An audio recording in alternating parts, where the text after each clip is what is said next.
going. It'll get there.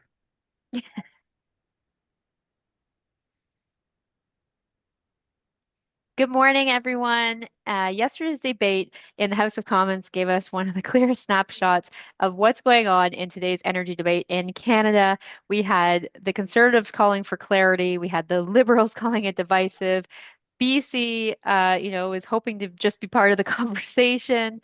I want to know why this matters, and that's why Markham and I are live this morning. So I'm going to turn it over to you, Markham.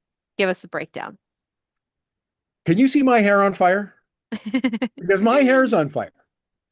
This is one of the stupidest debates I've ever seen. And it illustrates exactly what's wrong with Canada right now on our energy policy in particular. Here we are, and let me frame this, okay? Because about half an hour ago, I was interviewing Pete Tillotson, who is an energy analyst for Row Motion, RHO Motion. They're based out of the UK. They're plugged into, global energy trends, electrification trends. Pete is a specialist on battery energy storage systems, Yep. basically batteries and utility grids. And so we're having this 20-minute, 25-minute conversation about the latest trends. What does the data show? And it's all about exactly what we have been saying over the last 2, 3 years, which is that Asia is electrifying, led by China. They don't want to import oil and gas anymore because it's expensive. It's more expensive than electrification. It's more volatile. Prices go up and down like all commodity markets do. Whereas if you buy wind and solar and batteries and then electric vehicles and heat pumps, you buy them once and then they're really, really cheap to operate. So, that's the direction they're going. And so here we are debating a pipeline to Asia to send over heavy crude oil to a region of the world that is electrifying and doesn't want our product. And not only that, Yep. but in addition to the pipeline, there's also LNG is a big part of this because LNG is how Prime Minister Mark Carney is going to basically buy off BC Premier David Eby, in my Right. opinion. I think that's how it's going to. So yeah, the conversation in the House of Commons is a 1995 conversation. We're not even in the 21st century yet. We're having this debate, which is so outside the norm of what's going on outside of North America, and we risk because we're having the wrong conversation. We risk making the wrong decisions. We risk making, allocating capital and time and policy to the Right. wrong areas like pipelines and LNG when we should be, like for instance, the MOU actually calls for the creation of a national power grid or grids because you can't build, building transmission across the Ontario, the Canadian Shield is really a dumb idea, right? It's not going to work. So we're talking about a grid made up of at least two parts, Manitoba, Saskatchewan, Alberta, and BC being one, and then all the other provinces from Ontario to the Maritimes being the other. Maybe the Atlantic Loop would be on its own, so we might have three. Nevertheless, lots more integration, lots more interties, lots more trading. And this is one of the things I talked to Pete about because batteries have become absolutely indispensable in modern power grids. Doesn't matter if you've got China's power grid, which is out at the forefront of adopting renewables and high voltage transmission and market redesign, all of that kind of stuff. Doesn't matter.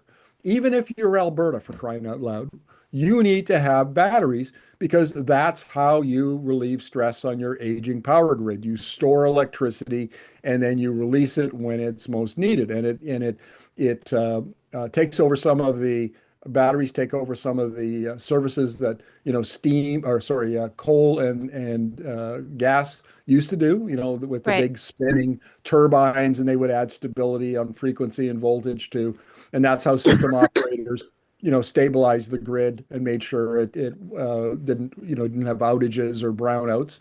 And so batteries are beginning to do that. And that is not the debate. That's the debate we should be having in Canada. Instead, We're having debates over how do we build a pipeline? How do we, Alberta's kneecapping renewables and promoting gas and screwing up its market redesign. And BC is, doing a little better, but still way behind the curve because it wants to get into LNG and on and on and on we go. Maybe Quebec is the province closest. But what role did Quebec play in yesterday's debate? A very minor one. Go ahead. Sorry. Well, I was just going to say, I think that we've got some people chiming in here on the comments. One saying, "I can tell the Conservative and Liberal Party, I can't tell them apart anymore. This is all performative nonsense, and nobody wants these pipelines that is going to live for another 60 years." And I mean, we couldn't agree more. And this gets me back to a question that I've been meaning to ask you: is why did they have this debate in the House of Commons when the federal government had already signed the MOU? What was why did this happen? What is this signaling to us? It's confusing to me. Pierre Poilievre, the leader of the Conservative Party of Canada, tabled a motion, and the motion was to debate the MOU. And the Liberals said, well, look, we can't support it because there are key parts of it of the MOU that aren't included in your motion. Things like the national power grid and other parts of it. It was primarily directed around the pipeline. And so they said, well, we can't support that because you've deliberately excluded a major part of, Alberta gets this, but we have to, Alberta's going to give up this. It's going to agree to interties. It's going to agree to strengthen its industrial emitters carbon tax. Those were all excluded from the motion. So Right. the motion was defeated 196 to 139. Yes. And so the NDP and the Bloc voted with the Liberals. And really, the viewer who commented and said this is all performative nonsense. It is all performative nonsense. We're having exactly the wrong. Yeah, and I want to point out an Alberta MP who should know better, Corey Hogan. And I know Corey Hogan a little bit, and he used to run the communications for the NDP back when Rachel Notley was in government. And he's a smart young guy and very articulate and cabinet material at some point, definitely. And this is what happened. A guy like Corey Hogan, who should know better and who has the political and communications chops to stand up and take the conversation in different directions, has been reduced to Mark Carney's lapdog. I mean, I Yeah. watch him on social media all the time, and all he does is defend the government and explain, defend the MOU and and fight with with the conservatives and say how backward they are, and then the CPC MPs fight with him, and the conversation in other parts of the world is not being conducted like this. It's far more future oriented. It's built around electrification. It's built around the future Right. economy, not the economy of the past, not the energy system of the past. And I want to Corey Hogan, I want to single him out. Corey Hogan, pull your socks up, dude. You need to You're do better better. than this. You're better than this. Stop being Mark Carney's lap, because basically what he's doing, he's playing for a cabinet post during the next cabinet shuffle, right? Right. Well, he's going to be a team player, but he's one of the smart guys. If the smart people in the Liberal Party can't disagree with the MP, with the PM, sorry, and advance new ideas, and here's another thing, boy, we got lots of them. Just yesterday, I did the second interview with Richard Masson, who's an economist from Alberta, about the Northern Native Cooperative Drew Bit Right. Yeah. Yeah. asphalt binder export project, right? So the Mm-hmm. idea Mm-hmm. is that instead of sending bitumen to refineries in the US or refineries in Asia, you actually take the diluent out and you make it a solid brick and you put it in a shipping container and you send it over to Asia, where they're building roads like mad. I mean, they're just building roads like crazy, and prices are high, and you sell them solid bitumen to build roads with. Basically, Yeah. it's the asphalt binder. By the time it gets there, all you do is mix in your aggregate, your rock, and poof, you've got asphalt, and you go out and you lay it down, and that's your road. And the prices are much higher than what you would get from a refinery. The demand is much more consistent. It doesn't go up and down like a yo-yo, and then it's not sub and you don't use a tanker. You get it to the port of Prince Rupert or the port of Vancouver or the port of On a Churchill up in train. Northern Manitoba on a Yeah, train. on a train. Yeah. Yeah, right. And so you know what I'm being told behind the scenes, MC, is that the reason why this project will not be considered as a project of national interest anytime in the near future is because the pipeline debate is sucking all of the oxygen out of the energy conversation at the national level. And this debate in the House of Commons illustrates exactly that criticism. We can't talk about innovative stuff, market leading stuff, because we're Yeah. having these stupid petty squabbles in the House of Commons. Well, Charlie Angus was on your show talking about this, earlier. Is like we only have so much capacity, so much bandwidth for an energy conversation. And right now we're spending all of that political capital, all of that social capital talking about a pipeline. Now, I want to get back to, I think this was a play by the Conservatives to really tease out party differences and to show Canadians how the Conservatives might be different from the Liberals. Now, we've already had a comment saying we can't really tell the difference. Thank you, thank you for saying this. We've been screaming it at the rooftop for years. Um, you know, uh, this is election politics playing out right on the floor of the House of Commons. Um, how does this relate to uh, what's happening in Alberta and in provincial politics? And obviously, we've got, I mean, we've got Renee here on saying just she's a huge supporter of Drew Bit and really appreciates all the coverage that you've been giving that lately. Now, if this was a play for Pierre Poilievre or the Conservative Party to show how they're different, that was a failure yesterday, is what we can see here.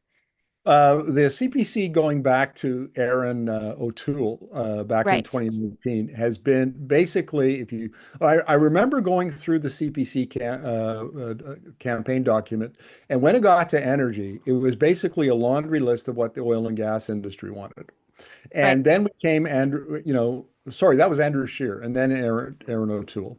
right, And for both of those leaders, that was the case. And it's even more the case with Pierre Poilievre. I think what we've seen because Mark Carney, to give him his due, is a very bright dude. He's very quick on his feet. He knows this file way better than Poilievre will ever do it. And so Poilievre's lack of knowledge and his basic repetition of oil industry talking points has been exposed. We all right. know now that as Jason Kenney famously said about Justin Trudeau, well, Pierre Poilievre has all the intellectual depth of a finger bowl, on energy and on energy policy. That's absolutely the case. But let's stop deifying Mark Carney.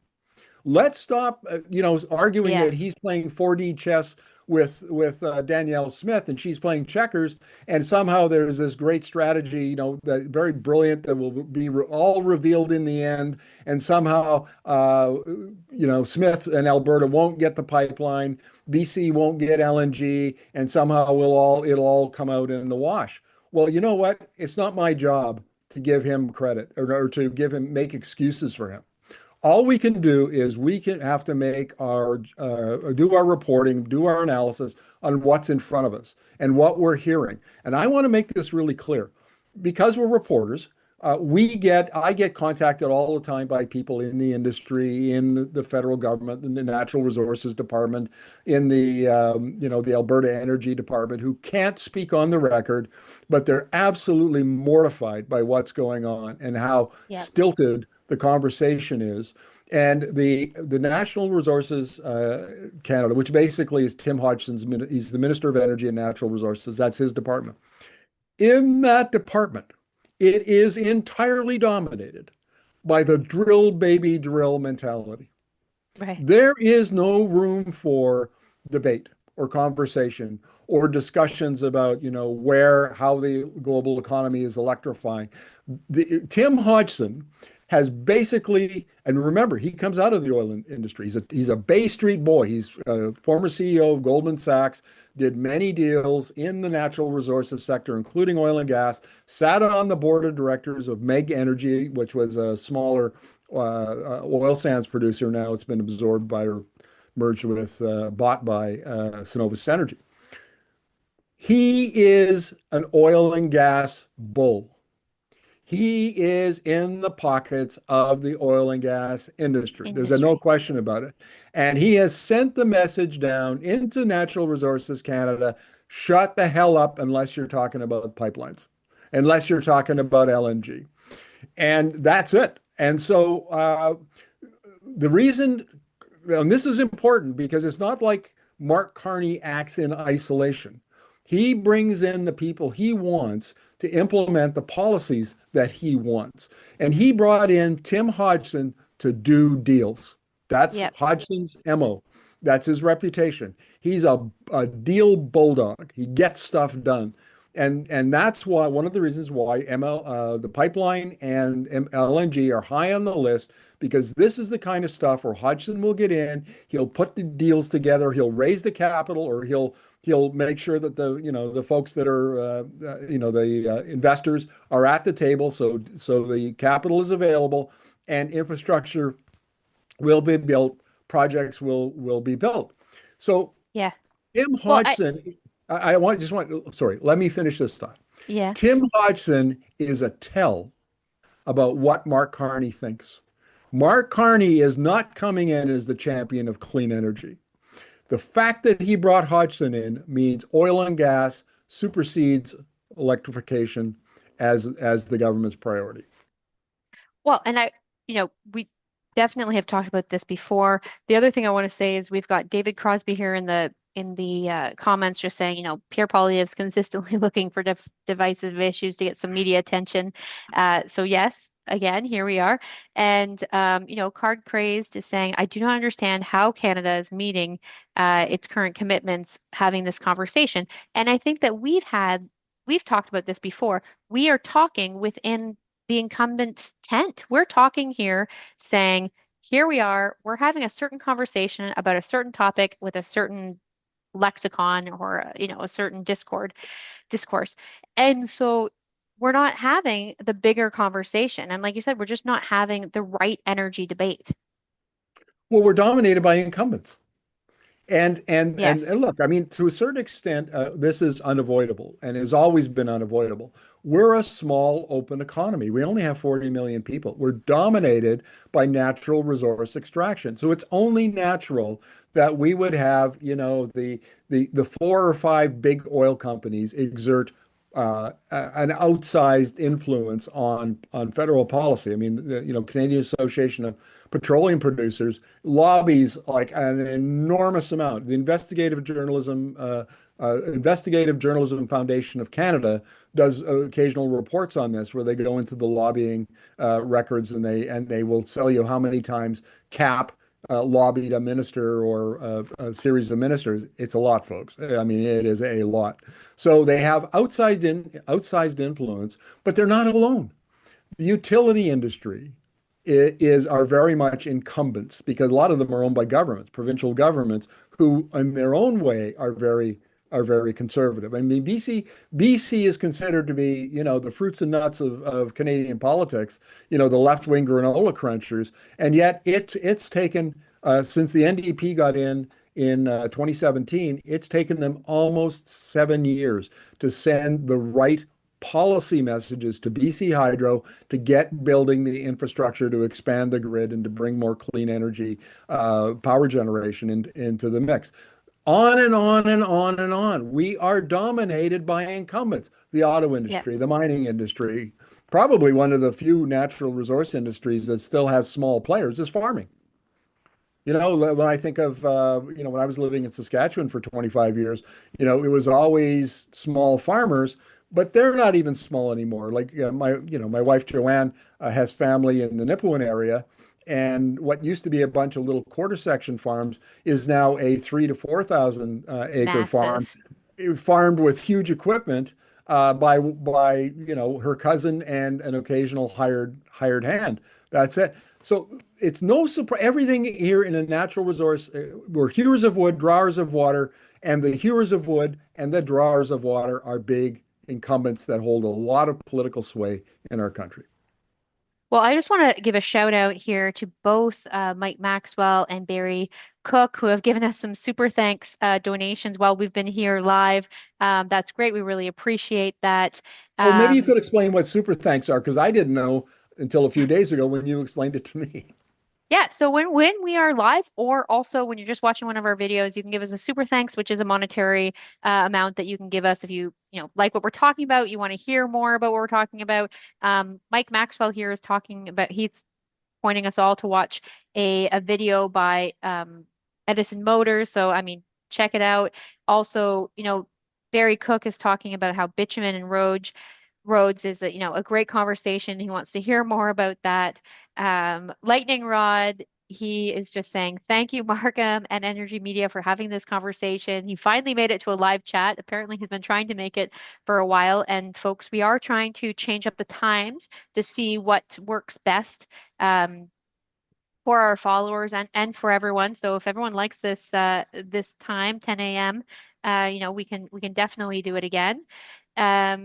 We've got Alver Code and Canada not ready yet to prioritize the energy transition. Uh, and they're asking you, Markham, if you were PM, how would you get the whole country there? How while also keeping the U.S. ambitions in check. So definitely talking about the 51st state there. But yeah, Can I what address would that? you do? Yeah, Can I please, address, please. we actually published a 3-point plan on our Canada 2050 website. And we got away from it a bit because we've just been so busy and we've only got so many resources in our little company. But let me explain it to you. The 3-point plan is, the first one is add value to your resources. Do not send raw materials. Right, Don't send round logs to China. Don't send raw bitumen to the United States. Don't send raw gas someplace else. Don't send raw grain. Don't send raw minerals. Add as much value as you can. Now, sophisticated economies like Canada, uh, as they're confronted with competition from emerging economies in the global south, are moving up the value chain. That's really important. If you want to stay competitive and you want to have the kind of productivity that leads to the lifestyles and the incomes that we've enjoyed for decades and decades, you need to add value, move up the value chain. So that's the first thing. Add value to natural resources. It's the easiest way to go. It builds on our strengths. Number two, electrify everything. Electrify everything. It's now the case that electric technologies, electrotech, whether it be heat pumps for buildings, whether it be electric transportation, whether it be industrial heat, like we had Rondo Heat Battery on last right, year yep, talking about that. Electric technologies are now either the lowest cost option or they are competitive and will soon be the lowest cost option. And electrotech is falling in price and increasing in efficiency and value all the time. So that's another thing. So the second thing is electrify to increase our competitiveness and bring down our costs and increase our efficiency. The third thing, number three, build everything to support one and two. You got to build out your power grid. You got to re-engineer power grids, build interties, all of that stuff, so you've got enough electricity. You've got to help big companies like steel mills and paper mills or whatever adopt electric technology. Fine, do that. It's part of your industrial strategy. You've got to retrain your workers. yeah, We just did a couple of interviews. We did one with Jim Stanford, economist Jim Stanford. We've the IEA just released the new last week or the week before introduced released a report on global energy workers. And the amount of, because there's so much capital flowing into the electric economy, the number of jobs being created is just off the charts, right? And they're good paying. A lot of them are technical jobs. A lot of them are the kinds of like installation and construction jobs that Canadians are yep. really good at, engineering Maintenance jobs, that kind. jobs. Exactly. So there's a lot of things that we can do as part of this 3-point plan to respond to Trump. And as part of it, we can say, okay, which full marks to Mark Carney, because one of the things that Carney has done, God bless him, is he's out in places like Asia. He's out in Europe and he's cutting deals, right? He's expanding existing trade agreements. He's inking new trade agreements. He's building relationships. He's bringing Canadian companies with him. This is not a total disaster because Mark Carney is a smart dude, PhD in economics. I can't say it enough. I really like him. But the fact that we like him doesn't mean that he's immune to criticism. So, Yep. in addition to what he's doing on the international front, he needs to pull up his socks and do a goddamn better job at the domestic front because he's doing a pretty poor one at the as far as I can see. Yeah, I mean the sorry, Markham, the comments are lighting up here. We've got lots of people online this morning. Um, and yeah, so sorry, I'm just going to start up here. How about can we expand on carbon fiber a bit as well? So yeah, we've been talking, Mark and I have talked in the past Right. about carbon fiber. Yeah, that's another manufacturing component. We talk about bitumen beyond combustion, but also, that carbon fiber is part of that opportunity as well. Um, and people are talking about different manufacturing opportunities, lightning rods, even talking about making toys and other things out of plastics, of course.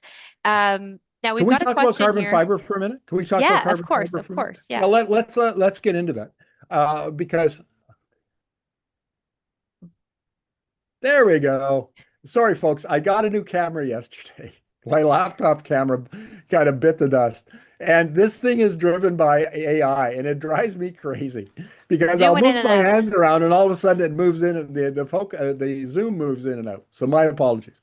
Anyway, okay, carbon fiber. So I've been Yes. reporting on Alberta Innovates bitumen beyond combustion program since like 2017. So almost a decade. I've interviewed their scientists. I've interviewed the scientists they contract with as part of the grand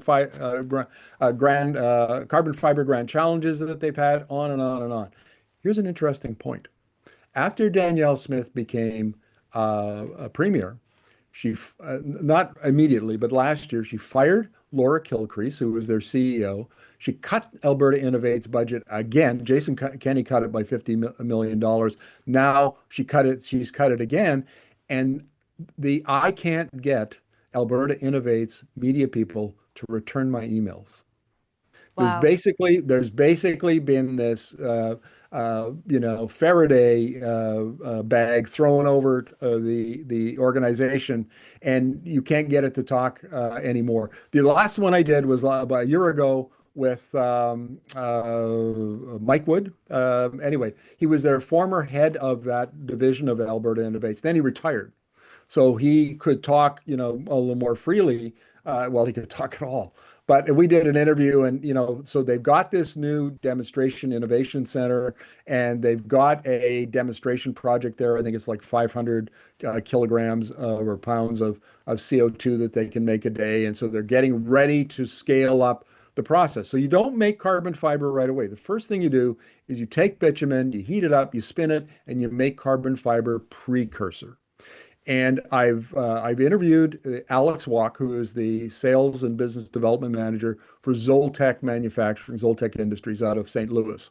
And he said, yes, we're following what's going on in Alberta with great interest. We have really high hopes for it.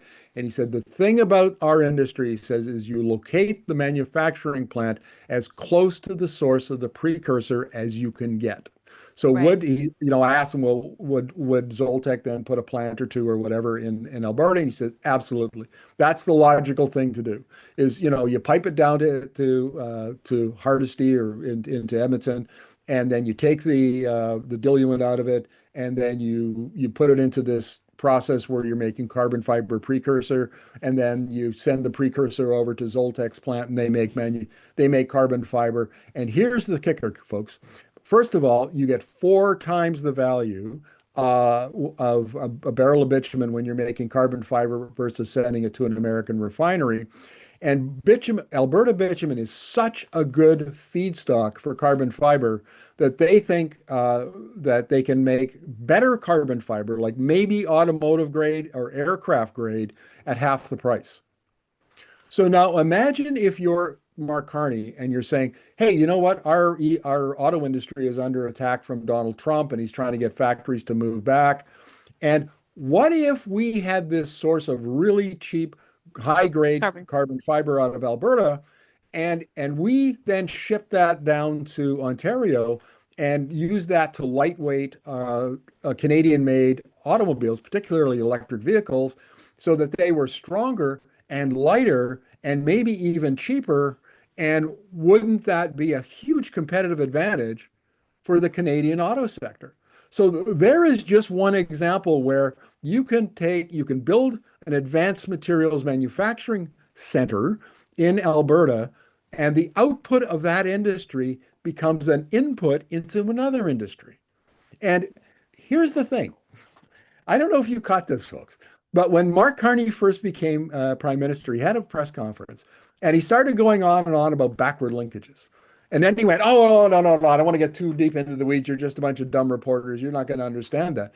Well, the thing is, I do understand that because 30 years ago, I led a team of economists who did that in Saskatchewan for a client. And we looked at all the backward, forward, and technological linkages from one big industry. So I get it. And the point here's the point. You take the output of one industry, you make it the input of another industry, and that's how you get growth in industrial clusters. Then you make the technology linkages. Okay, so the technology that turns carbon fiber, bitumen into carbon fiber, maybe that becomes a technology that you market around the world, or maybe there's some other. Anyway, you get the drift here. So Mark Carney knows this stuff. Mark Carney knows, he's already talking about it, but we don't see any evidence of it in the conversation because it's all the oxygen gets sucked out of the conversation to talk about pipelines.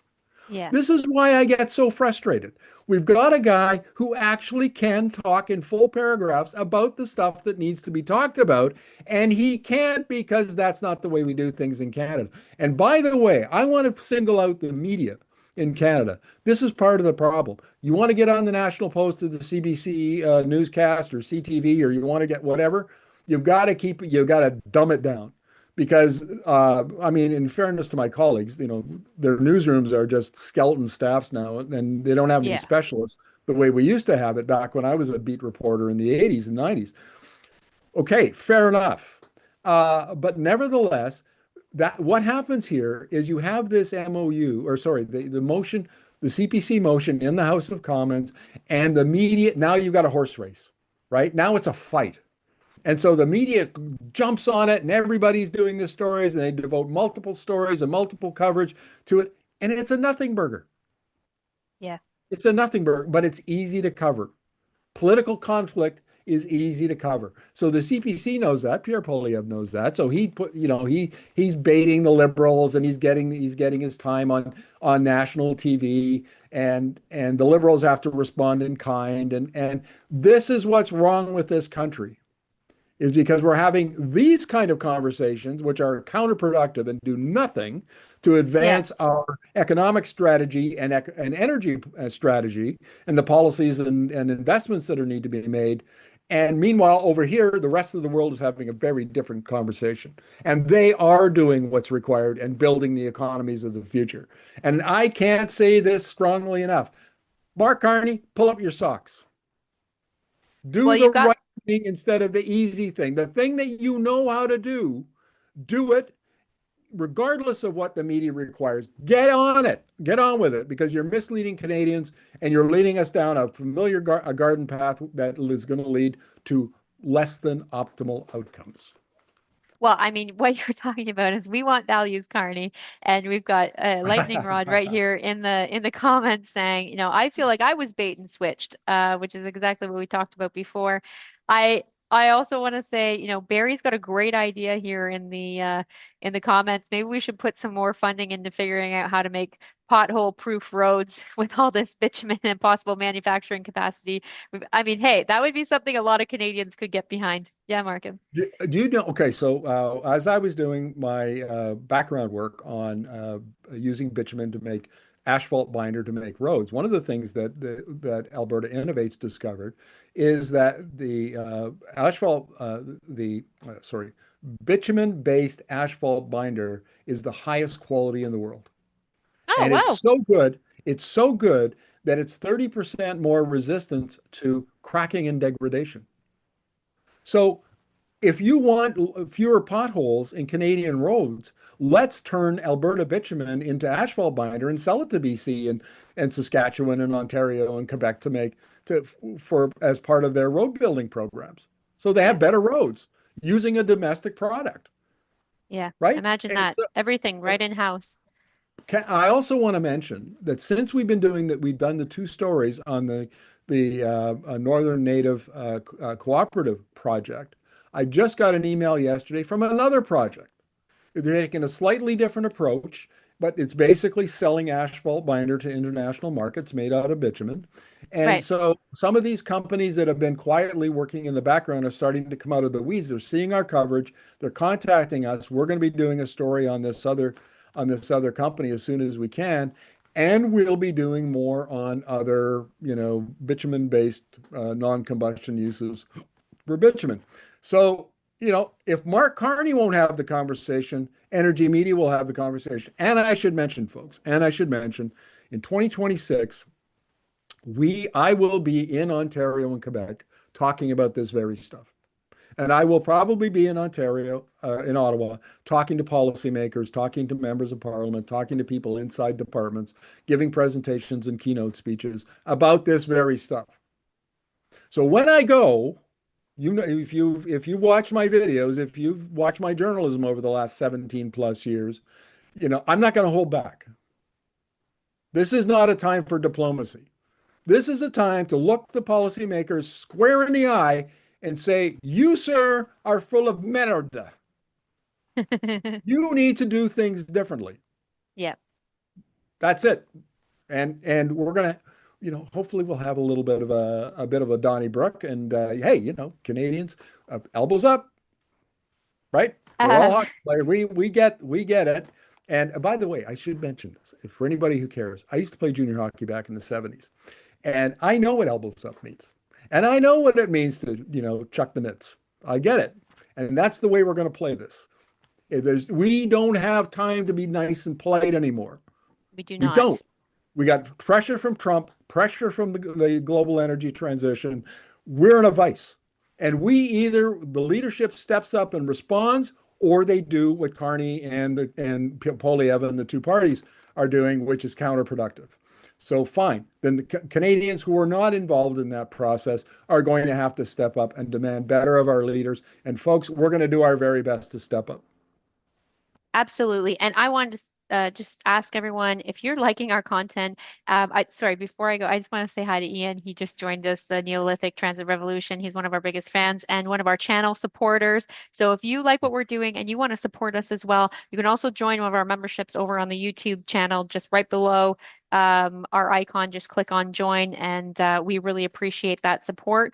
However, all of our content is free, is not behind a paywall. So please share it with your friends, get your family speaking about it, your coworkers. That's part of what Markham and I want to do is change the conversation here. Let's have a more informed conversation so we don't end up with these types of debates like we saw yesterday in the House of Commons. Uh, Um, so that's it for us this morning, folks. I just wanted to say thanks so much for joining us. And it looks like this might be a good time for us to have another live, either later on this week or next week. So I'm going to hand it over to Markham for the final word and see you all again soon. Folks, you probably clued into the fact I'm really frustrated. And one of the reasons is because half of our interviews, we do about 500-ish interviews a year, and about half of those are at the global level, the kind that I did with Pete Tillotson from Row Motion today. And it's really frustrating to interview those kinds of experts and understand what's going on in China, what's going on in Asia, what's going on in Europe, what's going on in all these places that we want to sell our oil and gas, and to discover that the world is changing. And it's changing very rapidly. It's electrifying. And China is driving it, but other Asian nations are also driving. Saudi Arabia, Middle Eastern states are driving it because they see, hey, if we electrify parts of our economy, that frees up oil and gas that we then can sell on the global market. these kinds of strategies are never talked about in Canada. So you can understand my frustration to see the global trends and how they're accelerating, what they mean for Canada, and then come back into Yeah. the Canadian conversation and go, oh my God, we're 30 years behind in our conversation. Even though we have a prime minister who was, when he was in this arena, was on the cutting edge of climate finance, and he was known for that. So I want to leave you with the thought that we have the amount of time we have to fix this is running out, because these are long-term investments, and you don't just turn the economy or your energy system on a dime. We literally are a big oil tanker, right? It takes a little while for us to turn. So we need to have the right conversation today, so that we have put in place the right policies, invest in the right things, so we're competitive 5, 10 years from now. That's the problem. Anyway, thank you very much. We'll see you at the next live. Okay. Bye, everyone. Have a great